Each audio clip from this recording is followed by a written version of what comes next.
चलिए students, NCERT class 10th math exercise 10.2 और question number 10, question number 10 में आज हम करते हैं। चलिए, सिद्ध कीजिए कि किसी बाह्य बिंदु से किसी वृत्त पर खींची गई स्पर्श रेखाओं के बीच का कोण स्पर्श बिंदुओं को मिलाने वाले रेखाखंड द्वारा केंद्र पर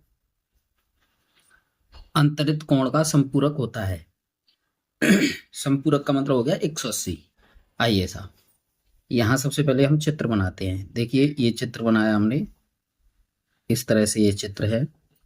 ये कोई बाह्य बिंदु है, यहाँ से यहाँ ले लिया हमने, ये वृत्त का केंद्र है। और यहाँ से यूं एक रेखा खींची और एक स्पर्श रेखा यूं खींची। ध्यान दीजिए जरा, ये ओ है, यहाँ से ये लंब, यहाँ से ये लंब, यानी ये 90 डिग्री और ये 90 डिग्री। ठीक है ना, समझ पाए? और यहाँ पे ये P बिंदु है, यहाँ A है, यहाँ O है, यहाँ पे B है। ठीक है जी, ये 90 डिग्री के हैं। ठीक है जी, अब हमें प्रूफ करना है कि एंगल ए पी बी और ए ओ बी ये दोनों मिलकर के 180 के होते हैं या नहीं होते हैं। ठीक है ना, अब हम यहां लिखेंगे चित्र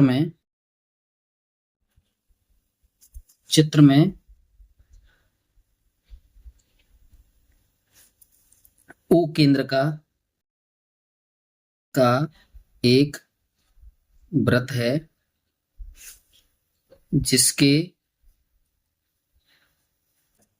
बाह्य बिंदु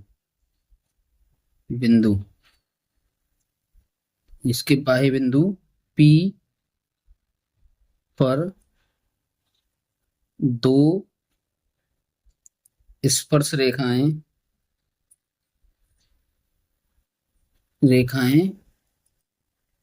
ए बी ए पी तथा पी बी हैं। ओ बी ये लंब है किस पे? पी बी पर, तथा ओ ए ये लंब है किस पे? ए पी पर। क्यों? क्योंकि स्पर्श रेखा त्रिज्या पर लंब होती हैं, या लंब स्पर्श रेखा पर त्रिज्याएं लंब होती हैं, या त्रिज्या पर स्पर्श रेखाएं लंब होती हैं। इस तरीके से। आइए, अब हमारा ये इस प्रकार P O P B O A एक चतुर्भुज बनता है। ठीक है ना, चतुर्भुज बनता है। अतः angle PAO plus angle AOB plus angle OBP plus angle BPA बराबर 360। ठीक है सर, अब इनकी वैल्यू रखेंगे। ए एंगल कितना है? 90 का, plus angle AOB plus angle B, इसकी वैल्यू रख लीजिए 90, इसकी value 90 plus angle BPA equal to 360। इन दोनों को जोड़ देंगे तो 180 plus angle AOB plus angle BPA equal to 360। Angle AOB plus angle BPA equal to 360 into 180, और angle AOB plus angle BPA equal to 180।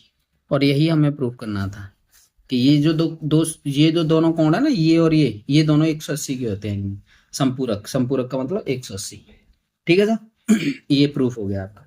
इस तरह से हमारा 10वां क्वेश्चन कंप्लीट। अब आइए क्वेश्चन नंबर 11। अब आइए क्वेश्चन नंबर 11।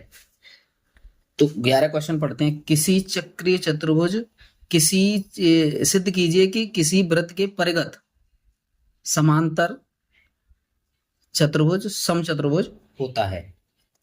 वृत्त के परिगत, परिगत मतलब ऊपर की तरफ, बाहर की तरफ।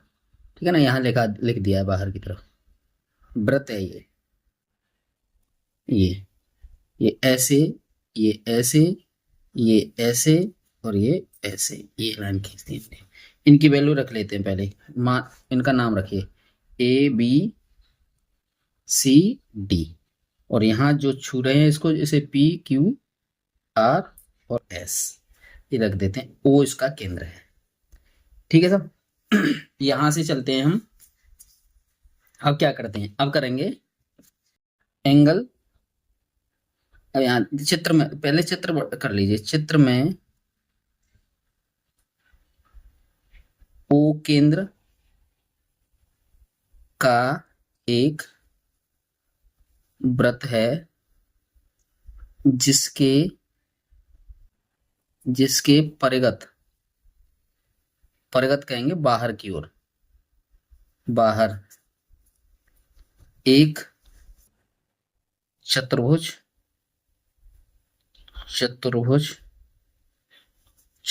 ए बी सी डी बनाया गया है। पी क्यू आर एस चतुर्भुज की भुजाओं के वृत्त पर स्पर्श बिंदु है। स्पर्श बिंदु है। ठीक है साहब। इस प्रकार हम जानते हैं कि देखो, स्पर्श बाह्य बिंदु से जो स्पर्श रेखा खींची जाती है वो बराबर होती है। ये इसके बराबर हो गई, ये इसके बराबर हो गई, ये इसके बराबर हो गई, ये इसके बराबर, ये इसके बराबर, ऐसे बराबर हो जाएंगे एक दूसरे से।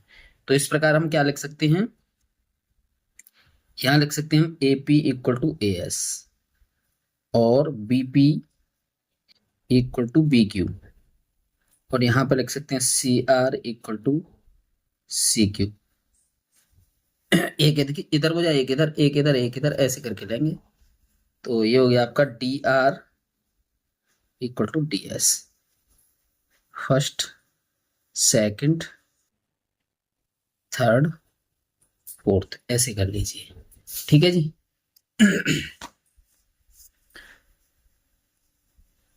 First plus second plus third plus fourth, इनको जोड़ेंगे।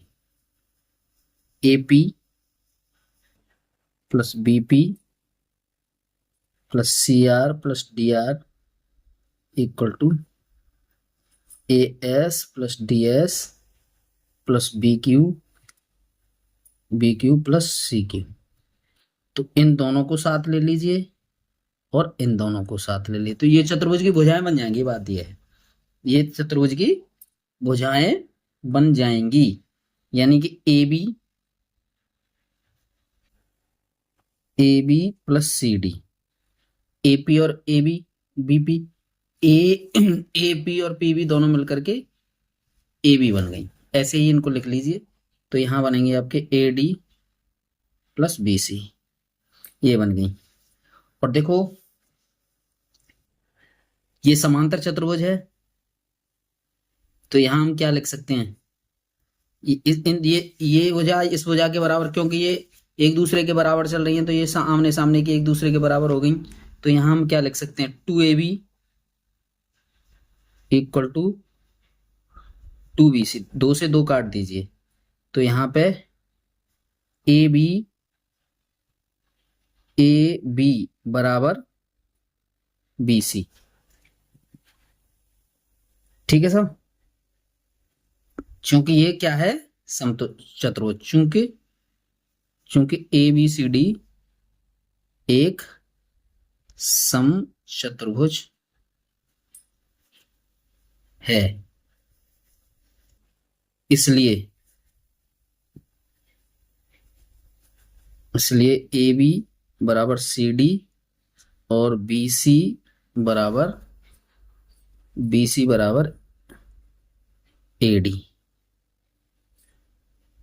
और ए बी बराबर बी सी हमें दिया ही है। इस प्रकार हम क्या कर सकते हैं, इस प्रकार ए बी बराबर बी सी बराबर सी डी बराबर ए डी, इस प्रकार ए बी सी डी एक समचतुर्भुज है।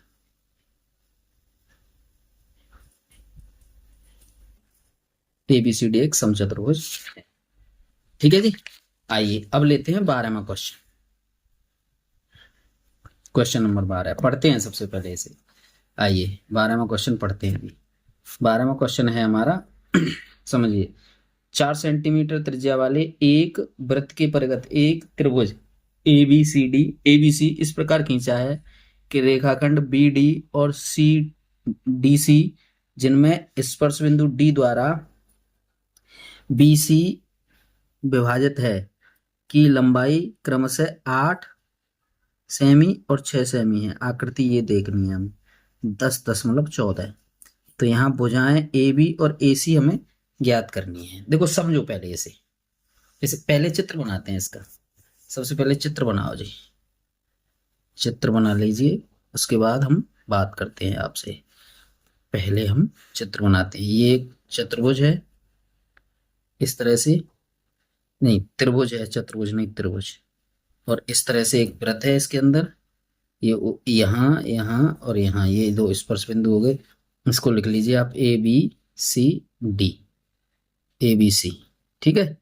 और यहाँ पे डी और यहाँ ई और यहाँ एफ, जैसे भी बनाया वैसे बना लीजिए।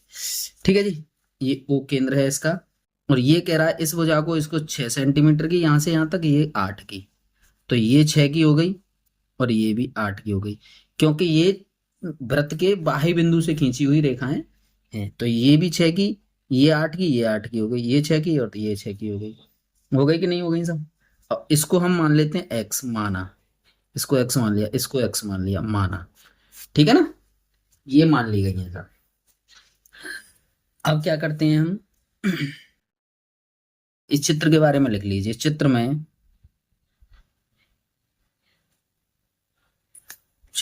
ए बी सी एक त्रिभुज है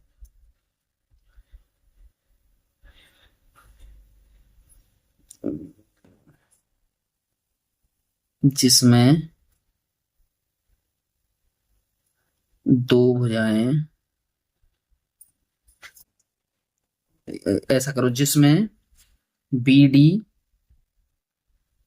इक्वल टू 6 और बीई इक्वल टू 6 सेमी तथा C D equal to C F equal to 8 सेमी, ये दी है सर, 8 सेमी दी है।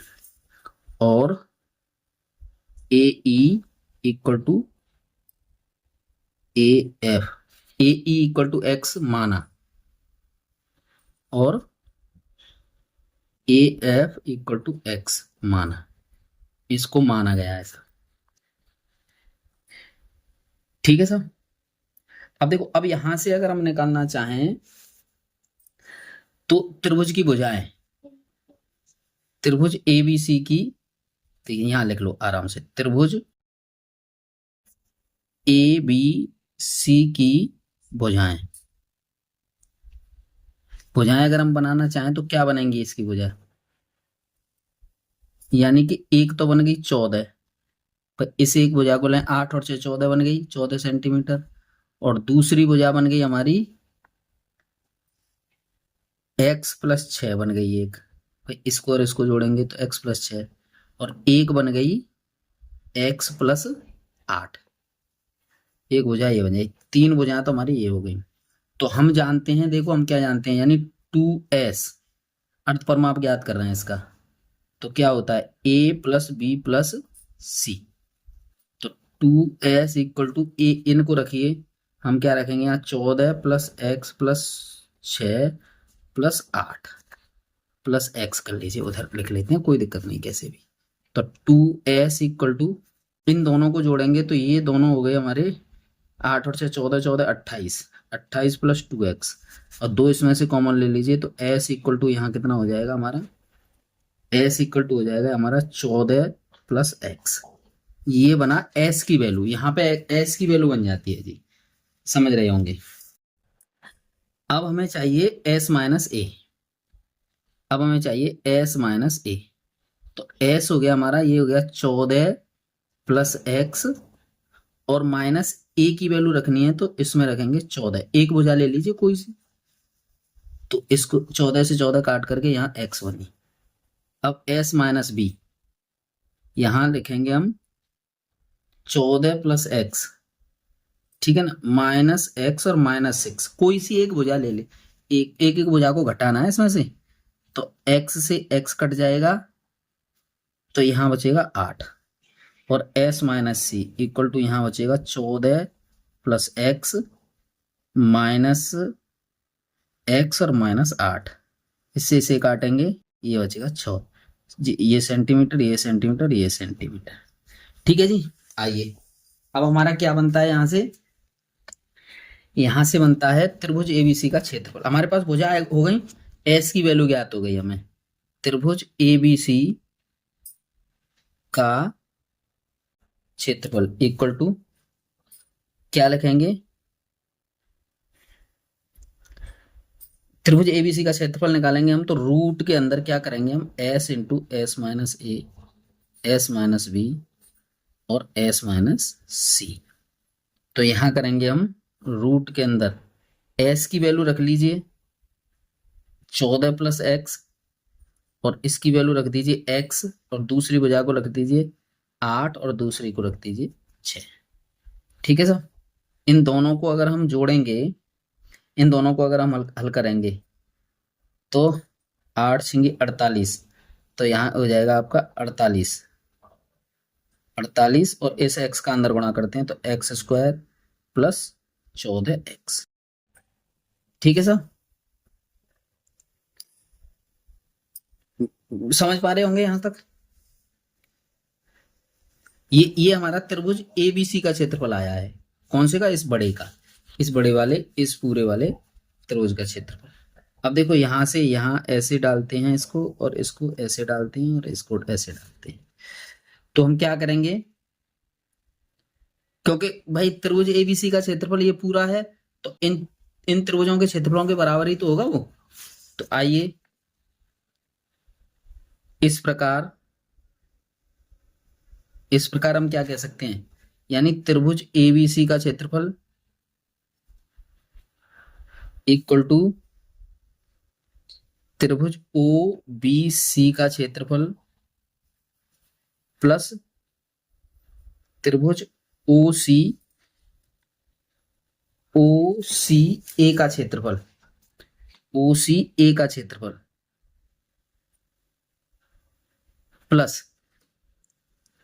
प्लस त्रिभुज ओ ए बी का क्षेत्रफल। देखो ये कह रहा है ओ बी सी यानी कि ये वाला त्रिभुज का क्षेत्रफल, और इस वाला त्रिभुज का क्षेत्रफल, और इस वाले त्रिभुज का क्षेत्रफल, ये सब जोड़ करके त्रिभुज एबीसी बड़े त्रिभुज के क्षेत्रफल के बराबर होंगे।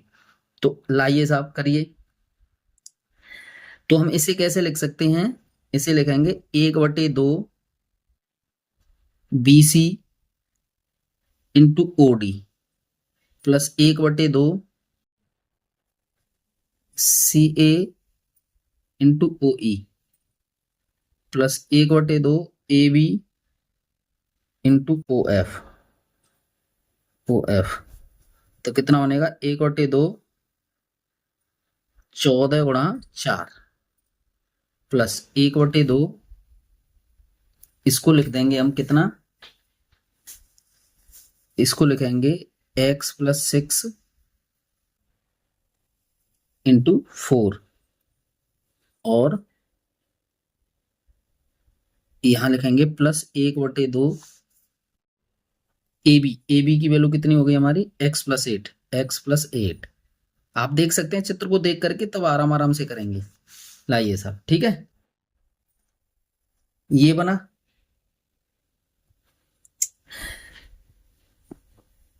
ये बनेगा साहब साहब। आइए अब इसको या क्या करेंगे, देखो इससे इसे काटा, इस इनको काटने के बाद हम लिख सकते हैं कैसे, और 2 हम बाहर भी ले सकते हैं इससे, यानी 2 देखो इसके साथ भी आएगा, 2 से ये 2 बार काट देंगे और इस 2 से इसे 2 बार काट देंगे, तो ये 2 बाहर भी ले सकते हैं, तो 2 बाहर ले लिया हमने और इसे लिख सकते हैं 14 प्लस x+6 प्लस x+8 लिख सकते हैं सब, 2 बाहर ले लिया और इसे इसकी वैल्यू तो लिख लो पहले, इसकी वैल्यू लिखते हैं रूट के अंदर, देखो ये रही 48 into x² plus 14x equal to, इसे लिख सकते हैं हम कितना 2 इंटू 28, 8 और से 14 28 प्लस 2x लिख सकते हैं कि नहीं लिख सकते इसे, तो ये हमने इस तरह से इसको लिखा दी। आगे हम कर सकते हैं, क्या करेंगे इसे, इसका वर्ग करते हैं हम, वर्ग करेंगे ऐसा, मतलब इस पे वर्गमूल है तो इसका वर्ग हो जाएगा, तो इसको करेंगे हम 48 into x² plus 14x equal to, इसे करेंगे हम 4, देखो बाहर ले लेते हैं 4 इंटू, इसे लिखते हैं 14 प्लस x और इसका होल स्क्वायर, इसका होल स्क्वायर, 4 2 और निकाल लिया इसमें से तो 4 कर दिया, इसका इस पे से वर्ग हटा तो इस पे वर्ग लगा दिया, या फिर ऐसा करते हैं इसको वर्ग रखिए ऐसे दोनों तरफ का वर्ग करने पर, यहां लिख देते हैं दोनों तरफ का वर्ग करने पर, दोनों तरफ का वर्ग करने पर इसे लिखेंगे हम 48, वर्ग या वर्गमूल भी हट जाएगा, x² plus 14x equal to, इसका करेंगे 4 चौके 16 प्लस इसका करेंगे 14 का 196 प्लस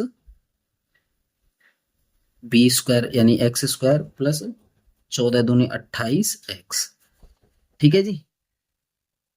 और इस 16 से इसे काट दीजिए 3 बार, 3 into x² plus 14x equal to, इसे लिख सकते हैं हम 196 प्लस x² प्लस 28x, ठीक है जी। बड़ा सवाल है, थोड़ा धैर्य से करने की जरूरत है इसे। अब इनको एक तरफ लेकर के आएंगे हम, इसका अंदर गुणा करके और एक तरफ लाएंगे, तो ये हो गया आपका 3x² plus 14x minus 196 minus x² minus 28x equal to 0, ठीक है साहब। यहां से बना हमारा, इससे इसे घटाएंगे तो 2x² प्लस 14x प्लस नहीं माइनस हो जाएगा 196 इक्वल टू 0, इसमें से हम 2 कॉमन लेंगे तो x² plus 7x plus 98 equal to 0, इसको हटाएंगे, देखिए अगले पेज और ले लेते हैं, इसको हटाएंगे तो 2 उधर जाएगा तो ये हो जाएगा x² plus 7x minus 98 equal to 0। अब देखो इसके फैक्टर करेंगे हम, तो हमें ये 7 लाना है, ठीक है, तो 14 7 98, तो 7 बन गया हमारा x² plus 14x minus 7x minus 98 equal to 0, इसको हम x कर सकते हैं x प्लस 14 और माइनस को 7 करके x माइनस x प्लस 14 कर सकते हैं इक्वल टू 0, सब में से ये और ये कॉमन आ जाएगा, तो x प्लस 14 यहाँ लिख सकते हैं और x माइनस 7 यहाँ लिख सकते हैं, तो x की वैल्यू हमारी 2 आ गई, x इक्वल टू एक तो -14 आ गए और x इक्वल टू एक 7 आ गई। ठीक है, तो x का मान ऋणात्मक नहीं हो सकता है, तो ऋण वाले चिन्ह को तो छोड़ दीजिए। तो x इक्वल टू हमारा कितना बना, 7 सेंटीमीटर। ठीक है सब। अब यानी कि दो भुजाओं को पूछ रहा है हमें, ठीक है ना। भुजाओं, भुजा ए बी की लंबाई कितना पूछ रहा था, x+6 थी, x+6, तो 7+6, 7 और 6 13 सेंटीमीटर की हो गई। और भुजा बी सी की लंबाई, बी सी तो पूछ रहा था ना वो, ए सी पूछ रहा था, ए सी की लंबाई हमारी कितनी होगी, x+8, तो 7+8, 8×7 = 15 सेंटीमीटर। इस तरह से ये हमारा अगला प्रश्न हल हो जाता है। ठीक है साहब, ये समझिए। आइए अब देखते हैं अगला क्वेश्चन। अगले क्वेश्चन में वो क्या कहता है, पहले यहां देख लीजिए। लाइए साहब 13वां क्वेश्चन। 13वें क्वेश्चन में क्या कहता है वो, सिद्ध कीजिए कि वृत्त के परिघ बनी चतुर्भुज की आमने सामने की भुजाएं केंद्र पर संपूरक कोण अंतरित करती हैं। आमने सामने की भुजाएं केंद्र पर संपूरक कोण। देखिए समझिए, यहां हम क्या करते हैं, क्वेश्चन नंबर 13 लिखते हैं। यहां इसका चित्र बना लीजिए हम सबसे पहले, कि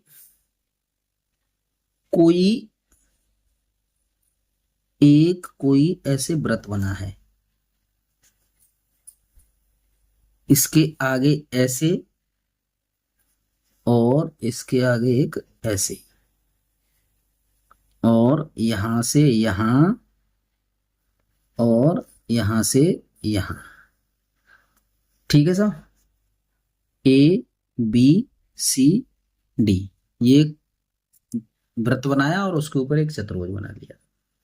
ठीक है साहब, यहां ये ओ केंद्र माना, इसका ओ केंद्र है मान लीजिए, और यहां से देखिए हम यहां भी ले जाएंगे, यहां भी ले जाएंगे और यहां भी ले जाएंगे। ठीक है ना, ये भुजाओं को ऐसे और इसको ऐसे लेंगे जो यहां तक आएगी, और एक ये और इस तरह से इसको बनाएंगे। कहां से, यहां से ले लीजिए, 1 2 3 4 5, यहाँ 6, और क्योंकि ये आर है और इससे ये यहाँ देखिए ये कैसे बना, इसको यहाँ बनाया, इसको यहाँ एक एक यहाँ और लेना है हमें, इसको 1 2 3, पेन दूसरा ले लेता हूँ। ये 1 हो गया, 1 हो गया, 2 हो गया, 3 हो गया, 4 5 6 7 और 8, ऐसे करके 8 हमने ये वो बना लिए। ठीक है साहब, 8 बना लिए हमने इसको। अब हम क्या करते हैं, चित्र में ओ केंद्र का एक वृत्त है जिसके ऊपर ए बी सी डी एक चतुर्भुज बनाया गया है।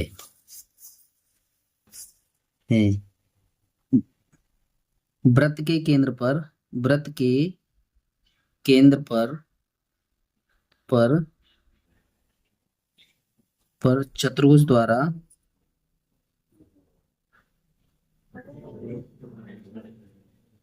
द्वारा 1 2 3 4 5 6 7 8 क्रमशः कोण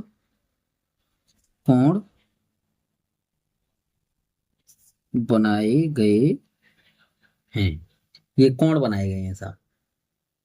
ठीक है साहब, अब हमें सिद्ध करना है, सिद्ध करना है angle A O B plus angle C O D equal to 180। एक तो ये बात प्रूफ करनी है हमें, एक करनी है angle AOD plus angle BOC equal to 180। एक ये बात प्रूव करनी है, ये दो बातें हमें प्रूव करनी है, ठीक है ना।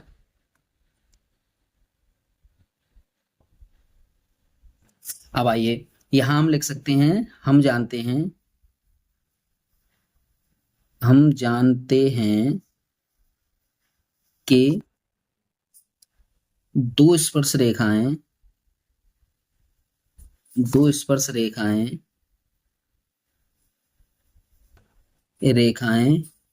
केंद्र पर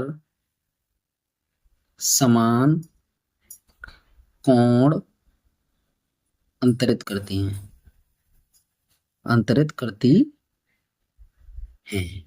तो angle 1 equal to angle 2, angle 3 equal to angle 4, angle 5 equal to angle 6, angle 7 equal to angle 8। ठीक है साहब, इस तरह से हम क्या कर सकते हैं, एक ही बिंदु पर बने हुए सभी कोण हैं ये, तो angle 1 plus angle 2 plus angle 3 plus angle 4 plus angle 5 plus angle 6 plus angle 7 plus angle 8 equal to 360। अब देखो क्या करते हैं, एंगल 1 बराबर 2 है तो हम इस पे रखेंगे, तो हम इसके 2 के बराबर, मतलब 1 को 2 के बराबर रख लीजिए, तो एंगल 2 प्लस एंगल 2 यहां से plus angle 3 plus angle 3 plus angle क्या लिख सकते हैं, एंगल 6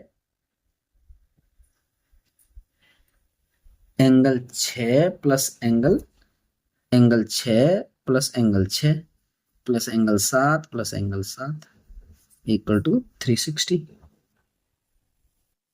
ठीक है, इसे हम क्या कर सकते हैं, आप इसको मन लिखिए, देखो ऐसे कर लीजिए, 2 बाहर ले लीजिए, लेकर के हम कर सकते हैं angle 2 plus angle 3 plus angle 6 plus angle 7 equal to कितना कर सकते हैं, 360। और यहां लिख सकते हैं हम 2 बाहर लेकर के angle 1 plus angle 8 plus angle 4 plus angle 7 equal to 360। लिख सकते हैं कि नहीं लिख सकते, एंगल 2 प्लस एंगल 3 और plus angle 6 plus angle 7 equal to कितना कर सकते हैं, 180। ठीक है, ये किया साहब हमने, इसको लिख सकते हैं 2 का भाग लगा करके इधर, इन दोनों को साथ लीजिए, इन दोनों को साथ लीजिए, तो क्या करेंगे हम, इधर से इसको इन दोनों को साथ ले लेते हैं, angle 1 plus angle 8 plus angle 4 plus angle 5 equal to 180। ये ले लिए साहब, angle AOB plus angle COD, इनकी वैल्यू रखते हैं, मतलब उससे मानकों से मान, तो कितना हो गया, 180 हो गया जी।